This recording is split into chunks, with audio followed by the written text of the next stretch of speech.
Nirespeto naman ng buong kalingap ang kanyang naging desisyon. Ngunit ganun nga no inakala natin na hinto na talaga siya pero pagkalipas lang ng ilang linggo ay muli naman nating namataan na hawak na pala ng ibang vlogger. Nako. Pero So, kumusta mga kanose? Welcome back sa ating YouTube channel. So, for today's video, meron tayong panonoorin ngayon, related pa rin ito kay Erica. So, na-curious din ako sa babaeng ito kasi ang ganda niya rin, men. Tapos, yun, bibigyan lang natin to ng reaction. Na-curious din ako sa thumbnail at saka sa title niya. So, ang video ito ay mula kay Kalingap Chego. So, meron to pamagat na bilis talaga ng karma, mga Kalingap. Ito ang patunay. So yan, bago natin simulan, Kalingap Chigo, supportahan nyo yan. Original video link in the description box below. Tapos syempre, kung trip nyo ng mga ganitong reaction video, may kasama kayong manood, huwag nyo na rin kalimutang supportahan yung YouTube channel natin, Pilipino SE.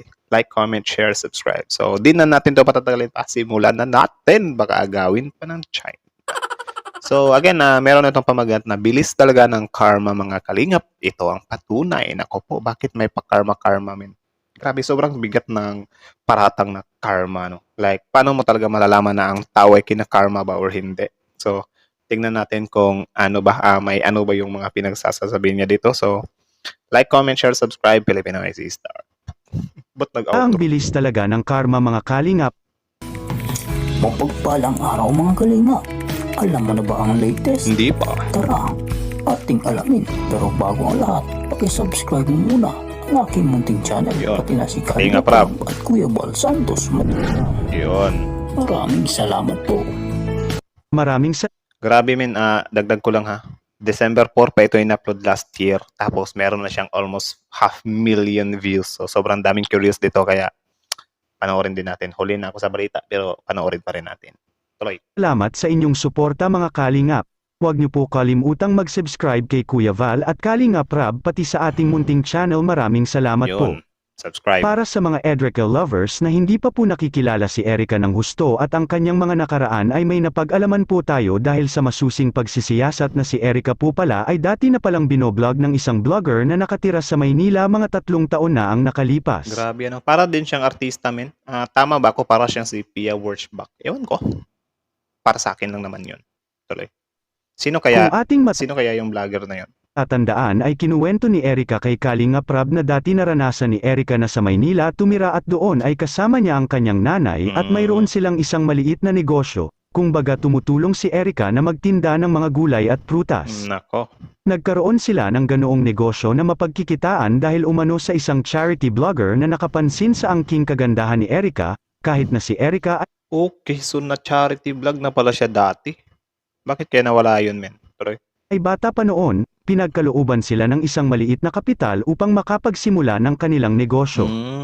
Habang si Erica naman ay madalas kinukuha ng taong nakadiskubre sa kanya upang isama sa mga photo shoot at tila nagsisilbing isang model kaya unti-unti nakaipon sila Erica. Grabe, no? Kung ang ganda niya din talaga, men.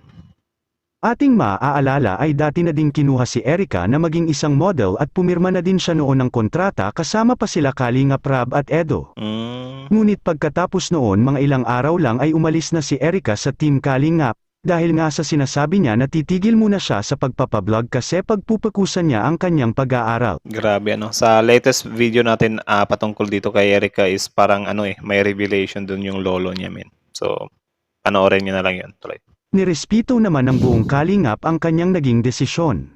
Ngunit ganun nga no inakala natin na hinto na talaga siya pero pagkalipas lang ng ilang linggo ay muli naman nating namataan na hawak na pala ng ibang vlogger. Nako. Pero bumalik na muna tayo sa Hawak na pala siya ng ibang vlogger. Bakit kaya yun? gatog ng ating kwento. Yun nga si Erica ay nadiskubre sa Maynila at naging isang model at sama-sama na sa mga photo shoot, kaya mas napalago nila ang kanilang mga paninda. Ngunit ang nakakapagtaka ngayon ay hindi natin alam kung meron at nagpapatuloy pa din ba kaya sa pagtitinda ang kanyang nanay doon sa Maynila. At ang tanong nasaan na din kaya ang dating tumulong sa kanila na nagbigay ng puhunan upang makapagsimula ng kahit maliit na negosyo. Bakit hindi na Grabe, no. Isa din kasi ito sa dahilan ng pambabati ko sa kanya ng mga tao kasi nila na, bakit bigla kang nagpapatigil sa pagbablog? Ano ba? Meron ka na ba something? So, may mga ganun ng mga speculation yung netizens, So, tuloy. siya nagpakitang muli sa kanila Erica? Nasaan na siya? Bakit bigla niya na lang din iniwan si Ekang, gayong dati niya itong hinangaan? May Mm, nadiskubre ba siya kay Erika na kakaiba bakit hindi na siya bumalik at nagpakita? nako. Sa kasalukuyan si Erika ay kinupkup din ng isang vlogger kung ating makikita ay halos araw-araw may video si Erika doon na ina-upload. So nasa Grabe no, lapitin pala sa vlogger itong si Erica. Ang tanong, bakit hindi na lang siya yung mag-vlog sa sarili niya? Or meron ba siyang vlog, guys? Comment down nga kayo sa baba. na yung dating tumulong sa kanila Erika iniwan din ba sila dahil iniwan din si Kalingap Rab at ang buong team ng Kalingap? Anong masasabi mo tungkol dito mga Kalingap? Yun. I-comment mo lang sa baba ang gusto mong sabihin at ating babasahin isa-isa. Maraming salamat po. To God be the glory. Yun, mula kay Kalingap Diego. Suportahan nyo yan. Original video link nasa description box below. Tapos syempre credits rin kay Kalingap Rab, ano?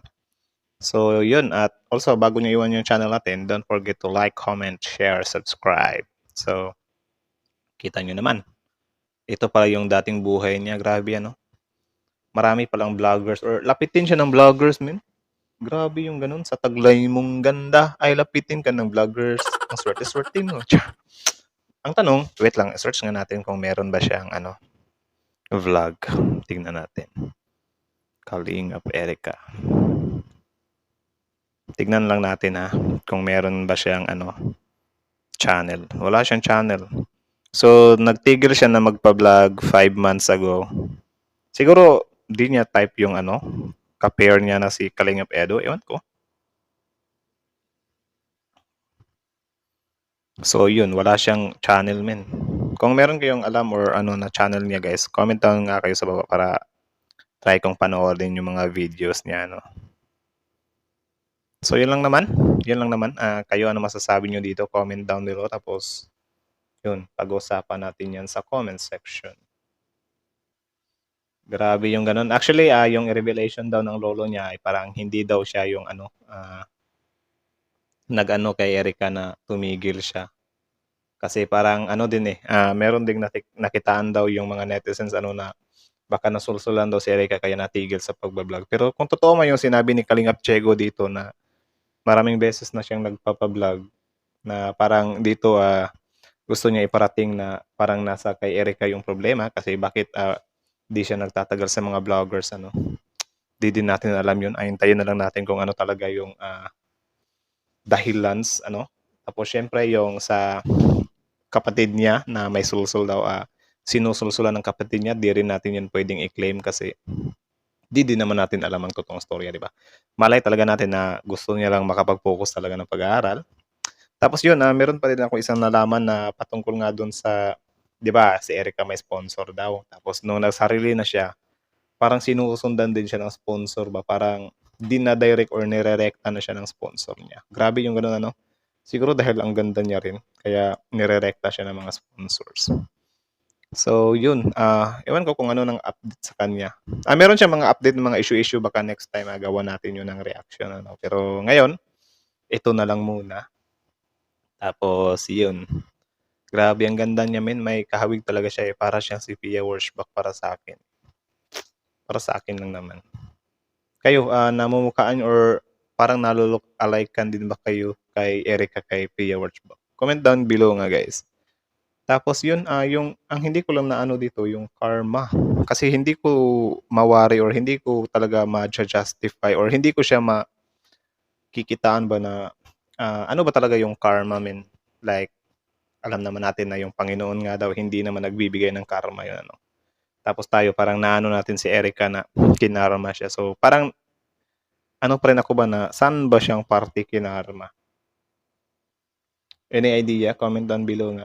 Pag-usapan natin yan sa comment section. Tapos, yun lang naman, yun lang. Again, next time na tayong maghanap pa tayo patungkol sa babaeng ito. Ano na status niya ngayon or kung ano-ano pa man. So, yan lang muna sa ngayon. Pilipinas, like, comment, share, subscribe. Also, Kalingap Diego. So, brr.